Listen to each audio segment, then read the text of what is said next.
देख रहे प्रभात भेदी न्यूज चैनल, सच्ची खबर, निष्पक्ष खबर सबसे पहले। ये हमारी पहले की ऋषि मुनियों की ये परंपरा हमारे लाखों सदियों सालों से चली आ रही है। इवन आपने जैसे हम आज की बात कर रहे हैं, आज तो हमारे पास साइंस है, तो हम बोलते हैं कि बच्चा 9 महीने में ऐसा हो गया, लेकिन गर्भ उपनिषद जो 5000 साल पहले लिखा गया उसमें डिटेल में है कि 1 महीने का बच्चा कैसा है, 2 महीने का कैसा है, 3 महीने का कैसे डेवलप होगा। अब फिर वही बात, उस समय जिसने लिखा कैसे लिख दिया? उस समय तो साइंस नहीं था ना, उस समय तो मशीनें नहीं थी ना।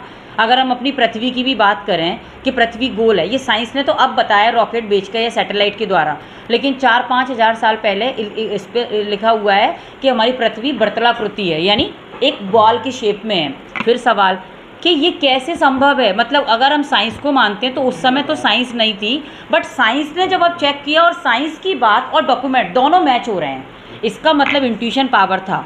अगर हम प्रयागराज की एक स्पिरिचुअल भूमि पर बैठे हैं और हम मानते भी हैं वैदिक परंपराओं को या ऋषि मुनियों को, और अगर हम पुरानी बात करते हैं तो आप खुद सोचिए कि ये कैसे संभव था। भगवत गीता में श्री कृष्ण भी अर्जुन से बोल रहे हैं 11 अध्याय के श्लोक नंबर 7 में कि अर्जुन पूरी दुनिया मेरे अंदर समाई है, लेकिन अगले श्लोक में एक और बात बोल रहे हैं, लेकिन इन आंखों से नहीं देख सकते, उसके लिए तो मैं दिव्य आशीर्वाद देता हूँ। मतलब ये क्लियर है कि दिव्य दृष्टि हम सबके पास होती है।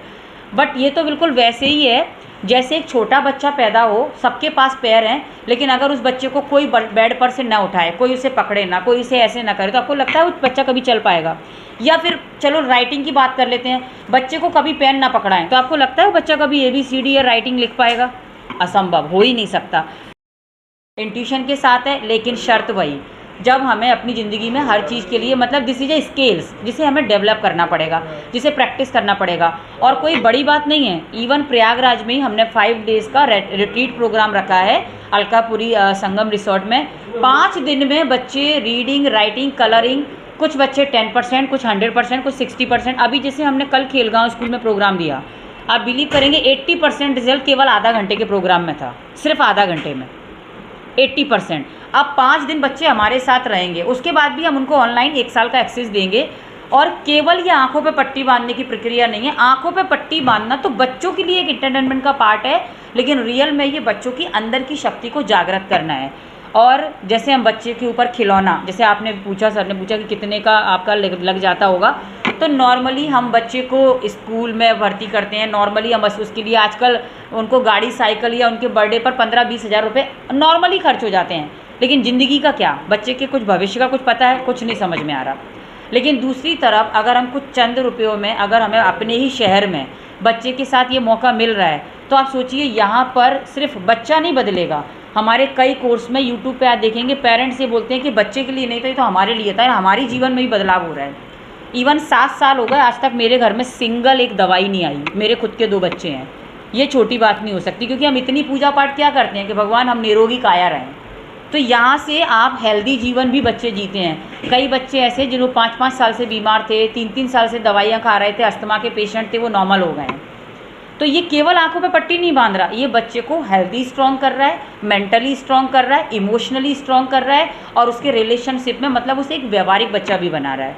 जो आज की डेट में, आज से 1000 साल पहले हमारे भारत में गुरुकुल थे, ब्रिटिश शासन आई, सारे गुरुकुल को तोड़ फोड़ कर दिया।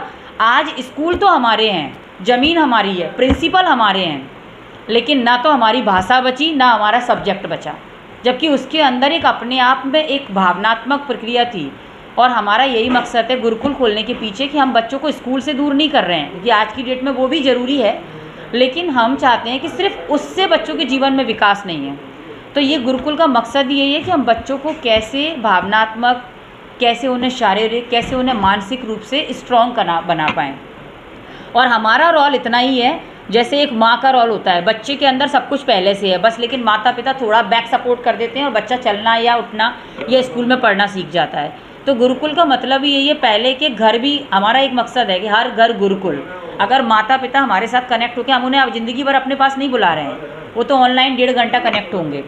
और एक और बात मैं यहाँ पर स्पेशली प्रयागराज के लोगों के लिए बोलूँगी कि ये प्रोग्राम मनी बैक गारंटी है। मतलब आप आइए, 5 दिन अपने बच्चे को छोड़िए, रिजल्ट नहीं है पैसा वापस, क्योंकि हम हैप्पी मनी को एंजॉय करना चाहते हैं खुशी के साथ। बच्चे में बदलाव तो हमें भी लगेगा, क्योंकि हमारा एक ही मकसद है कि हम अपने गुरुकुल की प्रणाली, मतलब इस प्रणाली को जो हमारे भारत की है, पूरी दूसरे देशों में जाके फिर हम मॉडिफाई होकर उसे अपनाएं। इससे अच्छा हम अपनी प्रणाली पर खुद काम करें।